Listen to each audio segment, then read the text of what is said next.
दोस्तों, क्या पूर्वी सीमा पर फिर भड़कने वाला है बड़ा तनाव? क्या बीती रात सरहद पर हुई कार्रवाई सिर्फ एक चेतावनी थी या किसी बड़े टकराव की शुरुआत? आखिर क्यों अचानक बीएसएफ और बांग्लादेश बॉर्डर गार्ड्स आमने सामने आ गए? क्या 4 भारतीय जवानों को हिरासत में लेने की खबर सच है? और आखिर भारत ने आधी रात को ऐसा कौन सा जवाबी ऑपरेशन चलाया जिससे ढाका तक हड़कंप मच गया? दोस्तों, आज की इस रिपोर्ट में हम आपको बताएंगे पूर्वी सीमा पर बीती रात क्या हुआ, कैसे शुरू हुआ पूरा विवाद और क्यों इस घटना के बाद दोनों देशों के रिश्तों पर बड़े सवाल खड़े हो गए हैं। भारत की पूर्वी सीमा पर हाल के दिनों में जिस तरह की घटनाएं सामने आ रही हैं, उन्होंने पूरे देश का ध्यान अपनी ओर खींच लिया है। सीमा सुरक्षा, राष्ट्रीय संप्रभुता और जवानों की सुरक्षा से जुड़े मुद्दे एक बार फिर चर्चा के केंद्र में हैं। आज हम आपको एक ऐसी घटना के बारे में बताने जा रहे हैं जिसने सीमा पर बढ़ते तनाव को लेकर कई सवाल खड़े कर दिए हैं। आइए विस्तार से समझते हैं कि आखिर बीती रात सरहद पर क्या हुआ और इस पूरे घटनाक्रम को लेकर किस तरह की चर्चाएं सामने आ रही हैं। दोस्तों, जब से भारत ने बांग्लादेश बॉर्डर पर स्मार्ट और कंटीले तार की फेंसिंग का काम तेज किया है, तब से बांग्लादेश की सेना और वहां की जनता पूरी तरह से बौखलाई हुई है। बीते दिनों इस फेंसिंग को लेकर सीमा पर लगातार झड़पें और गंभीर विवाद देखने को मिल रहे हैं। लेकिन आज सुबह पूर्वी सरहद से जो सनसनीखेज खबर निकलकर सामने आ रही है, उसने भारत और बांग्लादेश के ऐतिहासिक रिश्तों को एक ही झटके में कगार पर लाकर खड़ा कर दिया है। भारत बांग्लादेश सीमा पर बीजीबी के हजारों जवान तैनात हैं। फेंसिंग लगाने के काम के दौरान बीजीबी जवानों द्वारा आक्रामकता दिखाई जा रही है। भारत बांग्लादेश सीमा पर इन दिनों में तनाव बढ़ा है। खासकर बॉर्डर फेंसिंग लगाने के काम के दौरान बांग्लादेश की बॉर्डर गार्ड बांग्लादेश बीजीबी के जवानों द्वारा आक्रामक रवैया दिखाए जाने की घटनाएं लगातार सामने आ रही हैं। भारत की सीमा सुरक्षा बल बीएसएफ फेंसिंग का काम तेजी से कर रही है, लेकिन बीजीबी इसे रोकने की कोशिश कर रही है। ऐसे में सवाल उठता है कि बीजीबी के कितने जवान इस लंबी सीमा पर तैनात हैं? वे इतना आक्रामक व्यवहार क्यों कर रहे हैं? भारत बांग्लादेश की सीमा दुनिया की सबसे लंबी जमीनी सीमाओं में से एक है। इसकी कुल लंबाई 4096 किलोमीटर है, जो पश्चिम बंगाल, असम, मेघालय, त्रिपुरा और मिजोरम राज्यों से होकर गुजरती है। इस सीमा पर बीएसएफ भारत की तरफ सुरक्षा की जिम्मेदारी संभालती है, जबकि बांग्लादेश की तरफ बीजीबी तैनात है। बीजीबी बॉर्डर गार्ड बांग्लादेश की अर्धसैनिक बल है, जिसकी कुल संख्या लगभग 70,000 बताई जाती है। इनमें से बड़ी संख्या में भारत की सीमा पर तैनात है। बीजीबी के पास 64,000 हैं, जो भारत की सीमा पर ड्यूटी देते हैं। हालांकि सटीक संख्या सार्वजनिक रूप से नहीं बताई जाती, लेकिन अनुमान है कि सीमा पर बीजीबी के हजारों जवान नियमित रूप से तैनात रहते हैं। तमाम पुख्ता खबरों और ग्राउंड जीरो की रिपोर्ट के मुताबिक बीती रात बांग्लादेश की सेना ने वहां के स्थानीय उपद्रवियों के साथ मिलकर एक ऐसी खौफनाक और दुस्साहसिक हिमाकत को अंजाम दिया जिसकी कल्पना भी किसी ने नहीं की थी। खराब मौसम और अंधेरे का फायदा उठाकर इन लोगों ने सरहद पर तैनात कर रहे हमारे बीएसएफ के 4 जांबाज जवानों को जबरन हिरासत में ले लिया और उन्हें अपने साथ बांग्लादेश की सीमा के भीतर लेकर चले गए। हमारे 4 जवानों के इस तरह अचानक गायब होने और सीमा पार ले जाए जाने की खबर जैसे ही हेडक्वार्टर पहुंची, वैसे ही बॉर्डर सुरक्षा बल यानी बीएसएफ का गुस्सा 7वें आसमान पर पहुंच गया। भारतीय एस्कॉर्ट पूरी तरह से एक्शन मोड में आ गए। बिना एक पल की देरी किए भारत के वीर जवानों ने आधी रात को ही सरहद पर ऐसा तगड़ा काउंटर ऑपरेशन चलाया कि सीमा पार की चौकियां थर-थर कांपने लगीं। बीएसएफ ने ऑन द स्पॉट जवाबी कार्रवाई करते हुए सीमा पर तैनात बांग्लादेशी सेना के 2 बड़े कैंपों को उनके इलाके के करीब से उठा लिया और उन्हें सीधे भारतीय सीमा के भीतर ले आई। हमारे जवानों के इस बिजली जैसी रफ्तार वाले एक्शन के बाद दिल्ली से लेकर ढाका तक भयंकर माहौल मच गया है। दोनों देशों के रक्षा मंत्रालयों में रेड अलर्ट घोषित कर दिया गया है।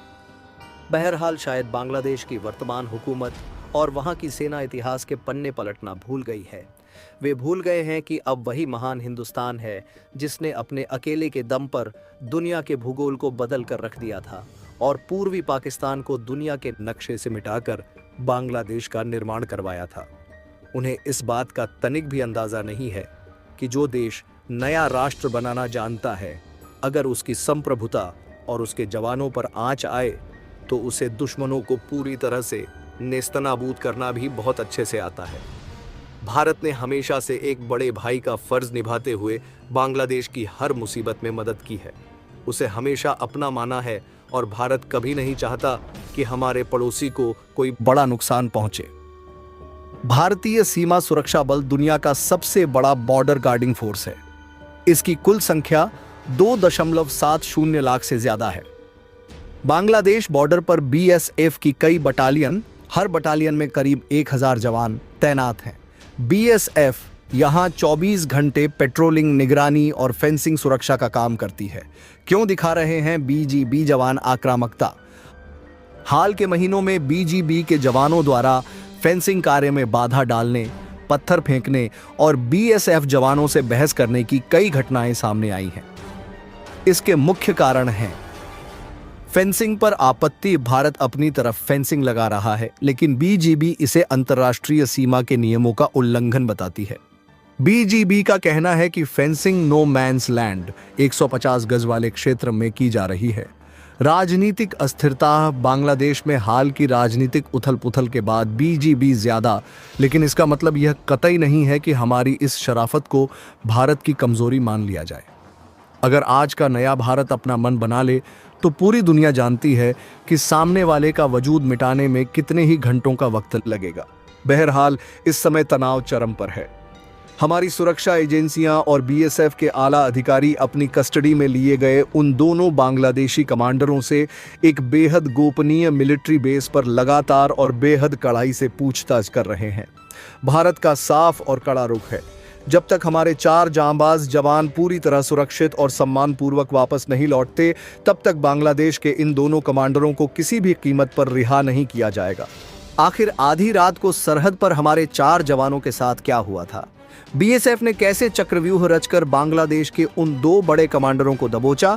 और इस समय दिल्ली में बांग्लादेश को उसकी सही औकात दिखाने के लिए क्या रणनीति बन रही है? आज की इस बेहद संवेदनशील और हाई वोल्टेज रिपोर्ट में हम आपको इस पूरे घटनाक्रम की 11 कड़वी और सच्ची हकीकत से रूबरू कराएंगे। अगर आप भी अपने देश की संप्रभुता और बीएसएफ के इस करारे पलटवार का दिल से समर्थन करते हैं तो इस वीडियो को तुरंत एक लाइक कर दीजिए और कमेंट बॉक्स में पूरी ताकत के साथ जय हिंद वीर जवान लिखना मत भूलिएगा। चलिए समझते हैं कि बीती रात सरहद पर इस महाबवाल की शुरुआत कैसे हुई। तो दोस्तों, अब इस पूरी घटना की इन कैमरा क्रोनोलॉजी और टाइमलाइन को बिल्कुल सिलसिलेवार ढंग से समझते हैं, ताकि आपको पता चल सके कि बीती रात सरहद पर आखिर किस स्तर का विश्वासघात करने की कोशिश की गई थी। कल रात सीमावर्ती इलाकों में मौसम का मिजाज बेहद खतरनाक बना हुआ था। मूसलाधार बारिश, आसमान में कड़कड़ाती बिजली और घने कोहरे की वजह से सरहद पर विजिबिलिटी बिल्कुल शून्य के बराबर पहुंच चुकी थी। ऐसे में सीमा की सुरक्षा को पुख्ता बनाए रखने के लिए हमारे बीएसएफ के 4 जांबाज जवान पूरी मुस्तैदी के साथ अपनी तैयारशुदा पेट्रोलिंग पर निकले हुए थे। उनके पास अत्याधुनिक नाइट विजन इक्विपमेंट जरूर थे, लेकिन कुदरत के कहर के बीच उनकी पोजीशनिंग को ट्रैक करना बेहद चुनौतीपूर्ण था। ठीक इसी वक्त बांग्लादेशी सेना के कुछ खुराफाती कमांडो की शह पर वहां के स्थानीय उग्रवादियों और तस्करों के एक बड़े झुंड ने सरहद के बेहद संवेदनशील और बिना बाड़ वाले हिस्से के पास एक खतरनाक जाल बिछाया। जैसे ही हमारे चारों जवान गश्त करते हुए उस जीरो लाइन के करीब पहुंचे, वैसे ही भारी तादाद में छिपे हुए उपद्रवियों और बांग्लादेशी सुरक्षाकर्मियों ने अचानक उन पर पीछे से धावा बोल दिया। खराब मौसम और संख्या बल का नाजायज फायदा उठाते हुए इन लोगों ने हमारे जवानों को चारों तरफ से घेर लिया। हमारे जांबाजों ने आखिरी दम तक मुकाबला करने की कोशिश की, लेकिन विजिबिलिटी ना होने और अचानक हुए इस धोखे के कारण वे उपद्रवी हमारे 4 जवानों को जबरन घसीटते हुए बांग्लादेशी सीमा के भीतर लेकर चले गए। इस कायराना हरकत को अंजाम देने के बाद बांग्लादेशी खेमे में जश्न का माहौल था। उन्हें लग रहा था कि खराब मौसम की आड़ में वे इस पूरी वारदात को दबा देंगे या फिर आने वाले दिनों में भारत पर कूटनीतिक दबाव बनाने के लिए हमारे इन जवानों का इस्तेमाल एक सौदेबाजी के मोहरे के रूप में करेंगे। लेकिन वे यह भूल गए कि यह साल 1971 का दौर नहीं है और ना ही दिल्ली की गद्दी पर अब कोई कमजोर हुकूमत बैठी है। जैसे ही हेडक्वार्टर में हमारे इन 4 जवानों के जीपीएस सिग्नल टूटे और उनके लापता होने की खबर वायरलेस पर गूंजी, वैसे ही भारतीय कमांडो का माथा ठनक गया। सरहद पर तैनात क्विक रिएक्शन टीम यानी क्यूआरटी को तुरंत एक्टिव कर दिया गया और फिर शुरू हुआ वह खेल जो कभी दुनिया के इतिहास में नहीं हुआ था। अपने 4 भाइयों को बांग्लादेश की कस्टडी में देखकर बीएसएफ के जवानों के भीतर देशभक्ति और गुस्से का जो ज्वालामुखी फटा, उसने सरहद पार के पूरे डिफेंस ग्रिड को हिला कर रख दिया। हमारे कमांडरों ने साफ कर दिया कि अब फ्लैग मीटिंग या कागजी चेतावनियों का वक्त पूरी तरह खत्म हो चुका है। अगर उन्होंने हमारे जवानों पर हाथ डाला है तो जवाब भी उसी आक्रामक भाषा में दिया जाएगा। बिना 1 सेकंड का वक्त गंवाए बीएसएफ के एलिट कमांडोज ने आधी रात को कड़कड़ाती बिजली के बीच बांग्लादेशी सीमा से सटे हुए एक बेहद रणनीतिक पॉइंट पर अपनी पोजीशन ले ली। खुफिया इनपुट से पता चला था कि बांग्लादेश बॉर्डर गार्ड्स यानी बीजीबी के 2 बड़े कमांडर जो इस पूरी साजिश की निगरानी कर रहे थे, वे सीमा के बिल्कुल करीब एक स्थायी बंकरनुमा पोस्ट से इस पूरे घटनाक्रम को ऑपरेट कर रहे थे। भारतीय जवानों ने बिना कोई आवाज किए बिल्कुल साइलेंट मोड में एक ऐसा चक्रव्यूह रचा कि दुश्मन को संभलने का मौका तक नहीं मिला। बीएसएफ के जांबाजों ने बिजली की रफ्तार से एक बेहद खुफिया और सर्जिकल काउंटर ऑपरेशन को अंजाम दिया। हम उस इलाके के बिल्कुल नजदीक तक घुस गए और वहां मुस्तैद बांग्लादेशी सेना के उन दोनों बड़े कमांडरों को चारों तरफ से घेरकर ऑन द स्पॉट दबोच लिया। यह एक्शन इतना सटीक और इतना तेज था कि उन बांग्लादेशी कमांडरों को अपने हथियार उठाने या चिल्लाने तक का मौका नहीं मिला। बीएसएफ के वीर जवान उन दोनों कमांडरों को वैसे ही उठाकर सीधे भारतीय सीमा के भीतर ले आए जैसे कोई शिकारी अपने शिकार को दबोचता है। घनघोर अंधेरी रात, आसमान में लगातार कड़कती बिजली, तेज तूफानी हवाएं और सीमा पर पसरा हुआ ऐसा सन्नाटा जिसे देखकर किसी के भी रोंगटे खड़े हो जाएं। भारत बांग्लादेश सीमा के उस बेहद संवेदनशील इलाके में हर तरफ बेचैनी थी। सीमा पर तैनात जवानों की आंखें अंधेरे को चीरती हुई हर छोटी से छोटी हलचल पर टिकी हुई थीं। तभी अचानक भारतीय खुफिया एजेंसियों को एक ऐसा इनपुट मिला जिसने पूरे सुरक्षा तंत्र को हाई अलर्ट पर ला दिया। सूचना बेहद गंभीर थी। खबर मिली कि सीमा पार एक गुप्त बंकरनुमा पोस्ट के अंदर बैठकर बांग्लादेश बॉर्डर गार्ड्स यानी बीजीबी के 2 बड़े अधिकारी एक बड़ी साजिश को ऑपरेट कर रहे हैं। मौसम खराब होने का फायदा उठाकर सीमा के पास असामान्य गतिविधियां तेज कर दी गई थीं और यह अंदेशा बढ़ गया था कि कुछ बड़ा करने की तैयारी चल रही है।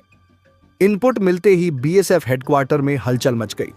बिना 1 सेकंड गंवाए देश के सबसे प्रशिक्षित और एलिट कमांडोज को तुरंत एक्टिव किया गया। आदेश साफ था, दुश्मन को संभलने का मौका दिए बिना ऑपरेशन को अंजाम देना है। आधी रात के बाद जब तूफान और ज्यादा भयानक हो चुका था, उसी वक्त बीएसएफ की स्पेशल यूनिट ने अपने मिशन की शुरुआत की। जवानों ने चेहरे पर काला रंग लगाया, अत्याधुनिक हथियार संभाले और पूरी तरह साइलेंट मोड में सीमा की तरफ बढ़ना शुरू किया। बारिश इतनी तेज थी कि कुछ मीटर दूर तक देख पाना मुश्किल था, लेकिन भारतीय कमांडोज के कदम बिल्कुल नहीं डगमगाए। हर जवान को अपने मिशन का महत्व पता था। वे जानते थे कि यह सिर्फ एक ऑपरेशन नहीं, बल्कि देश की सुरक्षा से जुड़ा हुआ एक निर्णायक मिशन है। धीरे धीरे बीएसएफ की टीम उस रणनीतिक पॉइंट के बेहद करीब पहुंच गई जहां दुश्मन के अधिकारी मौजूद बताए जा रहे थे। पूरे इलाके में तनाव चरम पर था। हर तरफ घुप अंधेरा था और सिर्फ बिजली चमकने पर कुछ सेकंड के लिए आसपास की झलक दिखाई देती थी। लेकिन भारतीय जवानों ने ऐसा चक्रव्यूह रचा कि सामने वाले को भनक तक नहीं लगी। कमांडोज ने चारों दिशाओं से उस बंकरनुमा पोस्ट को घेर लिया। रेडियो पर धीमी आवाज में कोड वर्ड्स चल रहे थे और हर जवान अपनी तय पोजीशन पर पहुंच चुका था। ऑपरेशन का हर सेकंड बेहद अहम था। जैसे ही अंतिम संकेत मिला, बीएसएफ के जांबाज बिजली की रफ्तार से आगे बढ़े। पूरी कार्रवाई इतनी तेजी और इतनी सटीकता से हुई कि सामने मौजूद लोगों को प्रतिक्रिया देने का मौका तक नहीं मिला। बताया जाता है कि बंकर के अंदर बैठे दोनों बड़े अधिकारी अचानक चारों तरफ भारतीय जवानों को देखकर पूरी तरह हैरान रह गए। वे समझ ही नहीं पाए कि आखिर भारतीय कमांडोज इतनी सुरक्षा और खराब मौसम के बावजूद वहां तक पहुंचे कैसे। कुछ ही सेकंड में पूरा बंकर बीएसएफ के कब्जे में था। जवानों ने दोनों अधिकारियों को घेर लिया और उन्हें किसी भी तरह की हरकत करने का अवसर नहीं दिया। हालात ऐसे बन चुके थे कि उनके हथियार उठाने या अलार्म बजाने का मौका तक खत्म हो चुका था। भारतीय जवानों की फुर्ती और अनुशासन ने पूरे ऑपरेशन को अविश्वसनीय बना दिया। बाहर तूफान अपने चरम पर था, लेकिन बीएसएफ के कमांडोज का हौसला उससे भी ज्यादा मजबूत दिखाई दे रहा था। ऑपरेशन पूरा होते ही जवानों ने तुरंत वापसी की रणनीति पर काम शुरू कर दिया, क्योंकि सीमा का वह इलाका बेहद संवेदनशील माना जाता था। हर तरफ खतरा मंडरा रहा था, लेकिन भारतीय टीम पूरी तैयारी के साथ आई थी। कमांडोज ने बेहद सावधानी से दोनों अधिकारियों को अपने नियंत्रण में लिया और उसी साइलेंट अंदाज में वापस लौटना शुरू कर दिया। बारिश, कीचड़ और तेज हवाओं के बीच भी उनकी चाल में जरा सी भी कमजोरी नहीं थी। ऐसा लग रहा था जैसे हर जवान अपने मिशन को हर हाल में सफल बनाकर ही दम लेगा। सीमा के दूसरी तरफ मौजूद लोगों को जब तक पूरी स्थिति समझ आती, तब तक बीएसएफ की टीम अपने लक्ष्य के साथ सुरक्षित भारतीय इलाके की तरफ बढ़ चुकी थी। इस पूरी कार्रवाई ने इलाके में सनसनी फैला दी। जिन लोगों ने सिर्फ कुछ देर पहले सीमा पार हलचल महसूस की थी, उन्हें अंदाजा भी नहीं था कि भारतीय सुरक्षा बल इतनी बड़ी कार्रवाई को अंजाम देकर वापस लौट चुके हैं। ऑपरेशन की सबसे खास बात इसकी गोपनीयता और सटीक योजना थी। भारतीय एजेंसियों ने जिस तरह से खुफिया इनपुट जुटाए और फिर बीएसएफ ने जिस तरह उसे जमीन पर उतारा, उसने यह साफ कर दिया कि देश की सीमाओं की सुरक्षा के साथ किसी भी तरह का खिलवाड़ सादी अब्या आसान नहीं है। अगले दिन सुबह जैसे ही इस कार्रवाई की खबर सीमावर्ती इलाकों में फैलनी शुरू हुई, हर तरफ भारतीय जवानों के साहस और रणनीति की चर्चा होने लगी। लोग कहने लगे कि नया भारत अब हर चुनौती का जवाब उसी की भाषा में देना जानता है। बीएसएफ के जवानों ने एक बार फिर साबित कर दिया कि देश की सीमाओं की रक्षा के लिए वे किसी भी परिस्थिति में पीछे हटने वाले नहीं हैं। खराब मौसम हो, अंधेरा हो या दुश्मन की चालाकी, भारतीय सुरक्षा बल हर खतरे से निपटने के लिए पूरी तरह तैयार हैं। इस पूरे घटनाक्रम ने यह दिखाया कि आधुनिक युद्ध और सीमा सुरक्षा अब सिर्फ हथियारों की लड़ाई नहीं रह गई, बल्कि यह रणनीति, तकनीक, खुफिया जानकारी और मानसिक मजबूती का खेल बन चुका है। जिस सटीकता से इस मिशन को अंजाम दिया गया, उसने हर किसी को हैरान कर दिया। कई लोगों ने इसे बीएसएफ के सबसे साहसी और तेज ऑपरेशनों में से एक बताया। जवानों की ट्रेनिंग, अनुशासन और देशभक्ति इस मिशन में साफ दिखाई दी। पूरी रात चले इस खुफिया ऑपरेशन ने यह संदेश दे दिया कि भारतीय सीमाओं की तरफ आंख उठाकर देखने वालों को अब हर कदम सोच समझकर रखना होगा। भारतीय जवान सिर्फ सीमा पर खड़े होकर निगरानी ही नहीं करते, बल्कि जरूरत पड़ने पर दुश्मन की हर चाल को उसी के इलाके के पास जाकर नाकाम करना भी जानते हैं। तूफानी रात में चला यह ऑपरेशन लंबे समय तक लोगों के बीच चर्चा का विषय बना रहा। सीमा के गांवों में रहने वाले लोगों ने भी भारतीय जवानों के साहस को सलाम किया। हर किसी की जुबान पर सिर्फ एक ही बात थी, जब देश की सुरक्षा की बात आती है तो बीएसएफ के जांबाज किसी भी हद तक जा सकते हैं। उस रात कड़कड़ाती बिजली के बीच जो कुछ हुआ, उसने यह साबित कर दिया कि भारतीय सुरक्षा बलों की तैयारी और उनका हौसला किसी भी चुनौती से बड़ा है। दुश्मन चाहे कितनी भी चालाकी क्यों न कर ले, भारतीय जवान हर साजिश को नाकाम करने की ताकत रखते हैं। और जब बीएसएफ के एलिट कमांडोज मैदान में उतरते हैं तो फिर मिशन अधूरा नहीं छोड़ा जाता। जब सुबह बांग्लादेश हेडक्वार्टर की आंख खुली तो उन्हें पता चला कि भारत के 4 जवानों को उठाने के बदले में उनके खुद के 2 सबसे महत्वपूर्ण कमांडर इस समय हिंदुस्तान की कस्टडी में हैं और एक अज्ञात मिलिट्री बेस पर उनका विशेष इलाज चल रहा है। इस समय हमारी खुफिया एजेंसियां रॉ और आईबी उन दोनों कमांडरों को एक बंद कमरे में रखकर बेहद कड़ाई से पूछताछ कर रही हैं। उनसे सीधे तौर पर पूछा जा रहा है कि हमारे 4 जवानों को इस समय बांग्लादेश के किस बेस पर रखा गया है, उन्हें किसने यह ऑर्डर दिया, और बकरी ईद के ठीक बाद इस बड़ी वारदात को अंजाम देने के पीछे ढाका का असली प्लान क्या था। इस कड़े और अभूतपूर्व पलटवार ने बांग्लादेश सेना के हौसले पूरी तरह पस्त कर दिए। तो दोस्तों, आधी रात को बीएसएफ द्वारा चलाए गए उस बिजली जैसे तेज ऑपरेशन और बांग्लादेशी सेना के 2 बड़े कमांडरों को सीधे सरहद से उठाए जाने की खबर जैसे ही सुबह अंतर्राष्ट्रीय मीडिया और ढाका के सैन्य मुख्यालय में गूंजी, वैसे ही पूरे पड़ोसी देश में कोहराम मच गया। जिस घमंड में आकर वहां के उपद्रवियों ने हमारे 4 जांबाज जवानों पर हाथ डालने की जुर्रत की थी, भारत के ऑन द स्पॉट और बेहद कड़े पलटवार ने उनके उस पूरे घमंड को 24 घंटे के भीतर मिट्टी में मिलाकर रख दिया। जमीनी सूत्रों से मिल रही खबरों के मुताबिक इस समय बांग्लादेश की राजधानी ढाका में पूरी तरह आपातकाल जैसी स्थिति बनी हुई है। वहां की तारिक रहमान सरकार के पैरों तले जमीन खिसक चुकी है। आनन फानन में ढाका के मुख्य सैन्य और प्रशासनिक मुख्यालय में एक बेहद हाई लेवल इमरजेंसी मीटिंग बुलाई गई है, जिसमें बांग्लादेश बॉर्डर गार्ड्स यानी बीजीबी के महानिदेशक, खुफिया एजेंसियों के आला अधिकारी और कार्यवाहक सरकार के शीर्ष मंत्रियों को तलब किया गया है। बांग्लादेशी जनरलों के बीच इस समय इस बात को लेकर खलबली मची है कि जो भारत अब तक ऐसी घटनाओं पर फ्लैग मीटिंग बुलाता था या कूटनीतिक विरोध दर्ज कराता था, उसने इस बार बिना किसी औपचारिकता के सीधे उनके कमांडरों को ही सर्जिकल कस्टडी में कैसे ले लिया। ढाका के रणनीतिकार पूरी तरह बैकफुट पर हैं और उन्हें समझ नहीं आ रहा कि भारत के इस नए और आक्रामक तेवर का सामना कैसे किया जाए। लेकिन कहानी का असली और सबसे दमदार मोड़ तो हमारी अपनी राजधानी नई दिल्ली में देखने को मिल रहा है। हलचल सिर्फ ढाका में नहीं है, बल्कि इस समय दिल्ली के साउथ ब्लॉक में एक बेहद गोपनीय और महाचक्रव्यूह रचा जा चुका है। भारत के गृह मंत्रालय ने बिना एक पल की देरी किए इस पूरे मामले की कमान अपने हाथों में ले ली है। इस समय दिल्ली में एक हाईस्टेक्स आपातकालीन बैठक चल रही है, जिसकी गंभीरता का अंदाजा आप इसी बात से लगा सकते हैं कि इसमें गृह मंत्री अमित शाह के साथ देश के राष्ट्रीय सुरक्षा सलाहकार एनएसए अजीत डोभाल, विदेश मंत्री एस जयशंकर और रक्षा मंत्री राजनाथ सिंह एक ही टेबल पर मौजूद हैं। इंटेलिजेंस ब्यूरो आईबी और research and analysis wing raw के प्रमुख लगातार सीमांत इलाकों से आ रही पल पल की लाइव इनपुट स्कोर टीम के सामने रख रहे हैं। दिल्ली के इस फैसले से बांग्लादेश की हुकूमत को एक बेहद कड़ा, सीधा और आखिरी अल्टीमेटम भिजवा दिया गया है।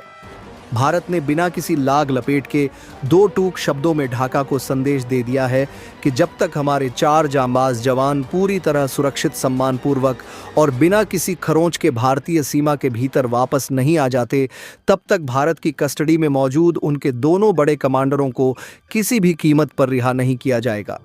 इतना ही नहीं, अगर हमारे जवानों को तनिक भी नुकसान पहुंचाने की कोशिश की गई तो इसके गंभीर और बेहद विनाशकारी परिणाम बांग्लादेश की सेना को भुगतने होंगे। रक्षा मंत्री राजनाथ सिंह ने पूर्वी कमान की भारतीय सेना और वायुसेना के लड़ाकू विमानों को भी पूरी तरह से हॉट मोड यानी हाई अलर्ट पर रहने के निर्देश दे दिए हैं, ताकि अगर सरहद पर स्थिति थोड़ी भी बिगड़ती है तो हमारी सेना बीएसएफ को तुरंत और बेहद घातक बैकअप दे सके। यह पूरी कोर टीम मिलकर सीधे प्रधानमंत्री नरेंद्र मोदी को पल पल की ब्रीफिंग दे रही है और पीएम मोदी खुद इस पूरे घटनाक्रम पर अपनी पैनी नजर बनाए हुए हैं। दिल्ली का यह साफ और कड़ा रुख यह साबित करता है कि आज का नया भारत अपने जवानों की सुरक्षा और देश की संप्रभुता के सम्मान से खिलवाड़ करने की इजाजत दुनिया की किसी भी ताकत को नहीं देगा।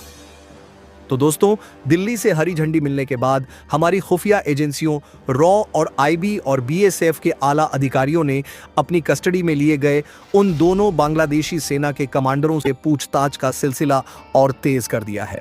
एक बेहद सुरक्षित और सीक्रेट मिलिट्री लोकेशन पर इन दोनों कमांडरों को आमने सामने बैठाकर जब हमारे अधिकारियों ने कड़ाई से सवाल दागने शुरू किए तो उनके हलक से जो सच निकलकर बाहर आया है, उसने सीमा पर रचे जा रहे एक बहुत बड़े और खतरनाक चक्रव्यूह का पर्दाफाश कर दिया है। शुरुआती इनपुट्स और खुफिया सूत्रों से छनकर आ रही खबरों के मुताबिक इन दोनों बांग्लादेशी कमांडरों ने यह कबूल किया है कि बीती रात भारतीय सीमा के भीतर गश्त कर रहे हमारे 4 जवानों को घेरना कोई अचानक हुआ हादसा या स्थानीय झड़प नहीं थी। इसके पीछे ढाका में बैठे कुछ बेहद कट्टरपंथी और भारत विरोधी सैन्य रणनीतिकारों का हाथ था। उन्होंने जानबूझकर कल रात के खराब मौसम, भारी मूसलाधार बारिश और शून्य विजिबिलिटी का फायदा उठाने का आदेश दिया था। साजिश यह थी कि भारत के जवानों को अपनी कस्टडी में लेकर नई दिल्ली पर एक बड़ा कूटनीतिक दबाव बनाया जाए, ताकि भारत पूर्वी सरहद पर जो तेजी से स्मार्ट फेंसिंग और एंटी कट कंटीले तारों का जाल बिछा रहा है, उस काम को किसी भी तरह रुकवाया जा सके। लेकिन इन दोनों आकाओं को इस बात का तनिक भी अंदाजा नहीं था कि उनका पाला आज के नए भारत से पड़ा है। जब उन्हें बताया गया कि उनके इस दुस्साहस के जवाब में बीएसएफ ने बिजली की रफ्तार से काउंटर ऑपरेशन चलाकर खुद उन्हें ही उठा लिया है, तो इन दोनों कमांडरों के चेहरे का रंग पूरी तरह उड़ गया। इस समय भारतीय एजेंसियां उनसे हमारे 4 वीर जवानों की सटीक लोकेशन उगलवाने में जुटी हैं कि उन्हें इस समय बांग्लादेशी सेना ने किस खुफिया बेस या चौकी पर बंधक बनाकर रखा है। वहीं दूसरी तरफ इस बड़े खुलासे के बाद भारत सरकार ने सरहद पर सुरक्षा का ऐसा महाचक्रव्यूह रच दिया है जिसकी कल्पना भी बांग्लादेश बॉर्डर गार्ड्स यानी बीजेपी ने नहीं की होगी। गृह मंत्रालय के सीधे आदेश पर भारत बांग्लादेश अंतर्राष्ट्रीय सीमा के उस पूरे संवेदनशील पैच को पूरी तरह से सील कर दिया गया है। बीएसएफ की अतिरिक्त टुकड़ियों और स्पेशल क्विक रिएक्शन टीम यानी क्यूआरटी के कमांडो को बख्तरबंद गाड़ियों के साथ फ्रंट लाइन पर तैनात कर दिया गया है। सीमा पर गश्त की फ्रीक्वेंसी को अचानक 3 गुना बढ़ा दिया गया है और अब हमारे जवानों को साफ और कड़े निर्देश हैं कि सीमा पार से अगर 1 इंच भी संदिग्ध हलचल दिखाई दे तो बिना किसी फ्लैग मीटिंग का इंतजार किए सीधे ऑन द स्पॉट एक्शन लिया जाए। भारतीय सेना की पूर्वी कमान भी इस समय पूरी तरह से युद्ध स्तर पर मुस्तैद है और उनकी आर्टिलरी और लॉजिस्टिक टीमें बीएसएफ के ठीक पीछे बैकअप पोजीशन ले चुकी हैं। भारत ने साफ कर दिया है कि जब तक हमारे 4 जांबाज सुरक्षित वापस नहीं आ जाते, तब तक पूर्वी सरहद पर यह घेराबंदी और दबाव ऐसे ही बरकरार रहेगा और बांग्लादेश का कोई भी पैंतरा इस बार काम नहीं आने वाला। तो दोस्तों, बीती रात पूर्वी सरहद पर जो कुछ भी हुआ और उसके बाद दिल्ली से लेकर ढाका तक जो महामंथन चल रहा है, उससे आज की तारीख में एक बात पूरी तरह साफ हो चुकी है। आज का नया भारत अपनी सीमाओं की सुरक्षा और अपने जांबाज जवानों के सम्मान को लेकर रत्ती भर भी समझौता करने के मूड में नहीं है। खराब मौसम और अंधेरे का फायदा उठाकर हमारे 4 जवानों को जबरन सीमा पार ले जाने की जो दुस्साहसिक हिमाकत की गई थी, बीएसएफ ने ऑन द स्पॉट उनके 2 बड़े कमांडरों को उठाकर ऐसा करारा और ऐतिहासिक जवाब दिया है कि विरोधी खेमे के सारे रणनीतिक मंसूबे धरे के धरे रह गए। अमित शाह, अजीत डोभाल, एस जयशंकर और राजनाथ सिंह की इस हाई लेवल बैठक और सीधे पीएम मोदी को दी गई ब्रीफिंग यह साफ संकेत देती है कि अब भारत की नीति केवल रक्षात्मक रहने की नहीं है। भारत ने 2 टूक शब्दों में अपना कड़ा संदेश दे दिया है। जब तक हमारे 4 वीर जवान सम्मान पूर्वक और पूरी तरह सुरक्षित वापस नहीं आ जाते, तब तक कूटनीतिक और सामरिक दबाव का यह चक्रव्यूह ऐसे ही बरकरार रहेगा। बांग्लादेश को यह कभी नहीं भूलना चाहिए कि भारत हमेशा एक बड़े भाई की तरह उसके साथ खड़ा रहा है, लेकिन अगर हमारी संप्रभुता को चुनौती दी गई तो भारत अपने हितों की रक्षा करना बहुत अच्छी तरह जानता है। दोस्तों, बीती रात भारत की पूर्वी सरहद पर जो कुछ भी हुआ, उसने एक बार फिर यह साबित कर दिया है कि आज का नया भारत अपनी सीमाओं की सुरक्षा, अपने राष्ट्रीय सम्मान और अपने जांबाज जवानों की गरिमा के साथ किसी भी तरह का समझौता करने के लिए बिल्कुल तैयार नहीं है। देर रात खराब मौसम, घना अंधेरा और सीमावर्ती इलाके की कठिन परिस्थितियों का फायदा उठाकर जिस तरह भारतीय जवानों को निशाना बनाने की कोशिश की गई, उसने पूरे देश को झकझोर कर रख दिया। खबरें सामने आईं कि सीमा पर तैनात हमारे 4 बहादुर जवानों को जबरन सीमा पार ले जाने की दुस्साहसिक कोशिश की गई, लेकिन शायद विरोधी ताकतें यह भूल गई थीं कि अब यह 2010 वाला भारत नहीं, बल्कि 2026 का आत्मनिर्भर, निर्णायक और जवाब देना जानने वाला नया भारत है। बीएसएफ के जवानों ने बिना एक पल गंवाए मौके पर ही ऐसी जवाबी रणनीति लागू की जिसने पूरी स्थिति का रुख बदल दिया। सूत्रों के अनुसार बीएसएफ ने ऑपरेशन के दौरान विरोधी पक्ष के 2 बड़े कमांडरों को अपने कब्जे में लेकर ऐसा सख्त और ऐतिहासिक संदेश दिया कि पूरे सीमा क्षेत्र में हड़कंप मच गया। इस कार्रवाई के बाद दिल्ली से लेकर ढाका तक उच्च स्तरीय बैठकों का दौर शुरू हो गया और हर तरफ सिर्फ एक ही सवाल गूंजने लगा कि आखिर भारत अब आगे क्या कदम उठाने जा रहा है। दिल्ली में गृह मंत्री अमित शाह, राष्ट्रीय सुरक्षा सलाहकार अजीत डोभाल, रक्षा मंत्री राजनाथ सिंह और विदेश मंत्री एस जयशंकर की लगातार बैठकों ने इस पूरे मामले को और अधिक गंभीर बना दिया है। सबसे बड़ी बात यह रही कि प्रधानमंत्री नरेंद्र मोदी को सीधे इस पूरे घटनाक्रम की विस्तृत जानकारी दी गई। इससे यह साफ संकेत मिलता है कि भारत इस घटना को केवल सीमा पर हुई एक सामान्य झड़प मानकर नजरअंदाज करने के मूड में नहीं है।